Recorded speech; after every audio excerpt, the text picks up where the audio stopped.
ඉතින් අද ඔන්න මම පොඩි ගමනක් යන්න ලෑස්ති වෙලා තමයි ඉන්නේ. උදේ පාන්දරම තනියම නෙවෙයි තව යාළුවෝ දෙන්නෙක් ඉන්නවා. ඉතින් මේ උදේ පාන්දර මේ ගමන යන්න දාගත්තේ මොකද මේක කල් දදා හිටියා මං යාළුවෝ දෙන යමු කීවට. ඉතින් මං කල් දදා ඉඳලා අද කොහොම හරි යනවා කියලා හිතලා තමයි එළියට බැස්සේ. මේ ඉන්නේ. ඒ තමයි යාළුවෝ දෙන්න. ඉතින් අපි මේ යන්නේ මේගොල්ලන්ගේ චර්ච් එකට. මේක ක්‍රිස්තියානි අයගේ චර්ච් එක ලක්නව් වල තියෙන. මේ අපි දැන් එතෙන්ට ආවා. ඒක සාමාන්‍යයෙන් ලොකු චර්ච් එකක් නෙවෙයි, පොඩි තැනක්. ඒගොල්ලෝ තාම ඒවා හදන ගමන්.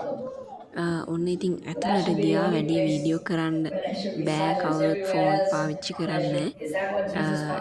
ඉතින් මම බෞද්ධයෙක් වුණත් මම මේගොල්ලන් එක්ක මේ ගමනට එකතු වුණා. මොකද ඒක වෙනස් අත්දැකීමක් නිසා. මම ෆෝන් එක හංගගෙන චූටි වීඩියෝ කැල් ටිකක් ගත්තා. මේ තියෙන්නේ ඒවා තමයි.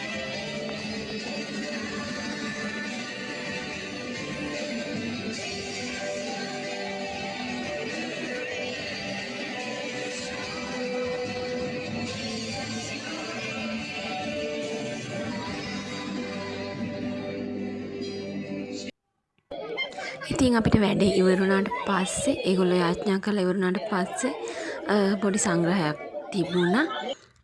කොෆි එහෙම නැත්නම් චායි අපිට බොන්න දුන්නා ස්නැක්ස් එක.